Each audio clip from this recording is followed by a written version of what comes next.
Ku hidup. Dudut.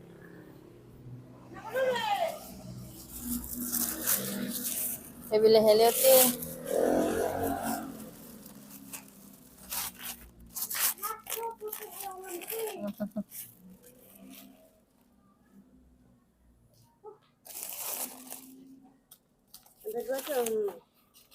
Tiga belas 12 14 36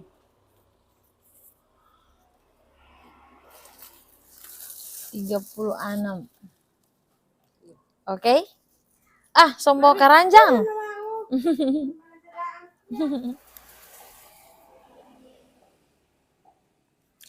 Assalamualaikum warahmatullahi wabarakatuh. Jumpa lagi teman-teman di channel kesayangan kita, Kecakilas Sembako. Apa kabar teman-temanku sekalian sesama penjuang sembako? Semoga kita semua selalu disehatkan ya dan dimudahkan rezekinya. Untuk malam hari ini kebetulan saya yang jaga ya teman-teman. Saya yang jaga di toko Kecakilas Sembako, dan untuk kali ini saya akan bahas tentang pedagang sembako atau pemilik toko sembako itu harus siap capek, harus siap tempur, harus siap lelah 1 kali 24 jam standby, karena teman-teman kita itu memang kerjaannya tidak mudah ya. Jadi kalau mau dilihat secara sepintas pedagang sembako itu mungkin pekerjaannya sangat gampang, hanya duduk-duduk saja, hanya santai-santai menjaga toko. Namun kalau kita kerjakan, kalau kita jalani rutinitasnya itu sangat capek sekali ya teman-teman, seperti yang saya jalani saat ini.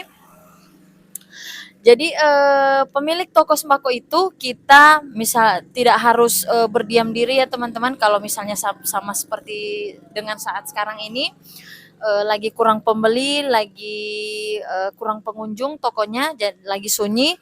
Jadi kita pergunakan kesempatan untuk beres-beres barang, kita pergunakan kesempatan untuk melap barang, atau misalnya kita merapikan tata letak barang, kita melengkapi. Karena teman-teman seperti model toko Kecakilas Sembako ini kita menggunakan sistem minimarket ya teman-teman. Jadi sistem ambil sendiri. Jadi kalau misalnya orang-orang itu, kalau yang customer yang datang berbelanja ke kita itu kan biasanya mereka ambil sendiri, mereka langsung comot aja seperti ini. Kemudian kalau tidak jadi diambil, cuma asal dilempar saja seperti itu, atau asal diletakkan saja seperti itu, tidak diletakkan sesuai dengan tempatnya.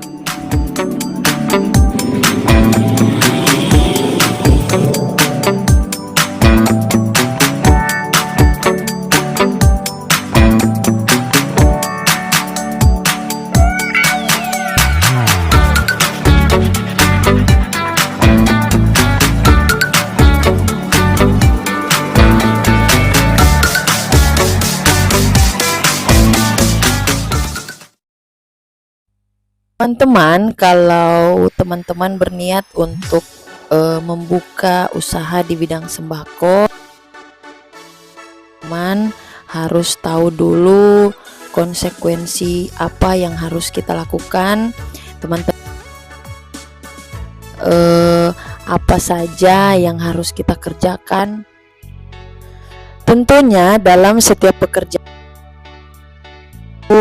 ada konsekuensi, selalu ada saja hal yang ya semua pekerjaan atau semua usaha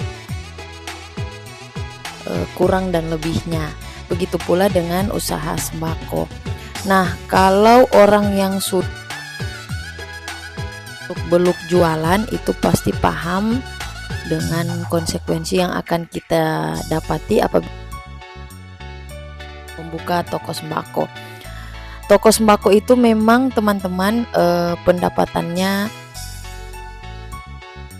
apalagi kalau yang bergerak di bidang grosir, eceran juga mungkin banyak, tapi kita harus paham bahwa dengan adanya pendapatan yang banyak, waktu terbuang, waktu kita akan tersita terus di toko ya teman-teman, karena kita tidak sebaik kita sendiri yang punya toko ya teman-teman. Jadi kita yang menjaga toko kita sendiri, kita yang memelihara serta memperhatikan toko kita sendiri. Konsekuensi apa saja sih yang harus kita jalankan, yang akan kita temukan apa usaha toko sembako? Yang pertama, tentunya teman-teman semua sudah paham ya, kalau buka toko yang bukannya 1 kali 24 jam. Yang pertama mungkin waktu kita, jadi kita tidak bisa lagi untuk keluar rumah, keluar dari toko, aktivitas lain selain di toko. Kemudian konsekuensi berikut yang akan kita harus siap capek ya teman-teman. Jadi jangan dikira jaga toko sembako itu enteng, kerjanya hanya duduk-duduk menantikan pembeli yang datang, kerjanya hanya santai-santai. Yang pertama, kita harus memperhatikan ketersediaan stok barang kita, kerapihan barang yang kita jual. Jadi kita juga harus memperhatikan tanggal kadaluarsa dari barang yang kita juga harus memperhatikan, misalnya kalau di toko sembako kan sudah menjadi rahasia umum kalau toko sampah, apalagi makanan-makanan ringan. Kemudian kalau kita membuka minuman-minuman gelas atau minuman-minum, ada kardus-kardus bekas yang akan tersisa. Nah, itu juga harus kita rapikan untuk kemudian kita jual kembali. Jualan kardus ya, kardus bekas. Nah, seperti itu teman-teman. Jadi kalau buka toko sembako itu tidak kerja siang dan malam, dari pagi sampai malam. Selain kita melayani pembeli, kita juga terima juga barang dari sales yang datang. Kemudian kita mengecek harga, mengecek nota, jalankan. Semuanya kita harus lakukan dan menjadi aktivitas atau kebiasaan kita. Kalau orang yang tidak bisa capek itu berpikir beberapa kali untuk membuka. Kemudian yang berikut, konsekuensi yang harus kita jalani atau yang akan kita temui nanti ketika kita tidak ada istirahat siang. Jadi kalau orang yang tidak biasa tidak tidur siang, maka itu berpikir terlebih dahulu untuk buka toko sembako, karena kalau toko kita sering tutup, maka customer ke toko lain teman-teman, seperti itu. Oh, asam urat. Saya kira polikristal. Oh, sama bil tadi. Cocok ya? Pokoknya bagi.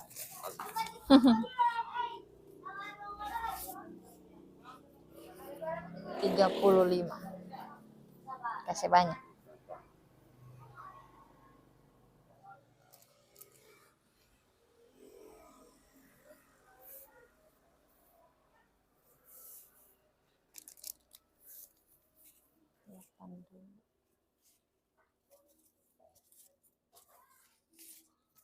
Delapan ribu. Kasih.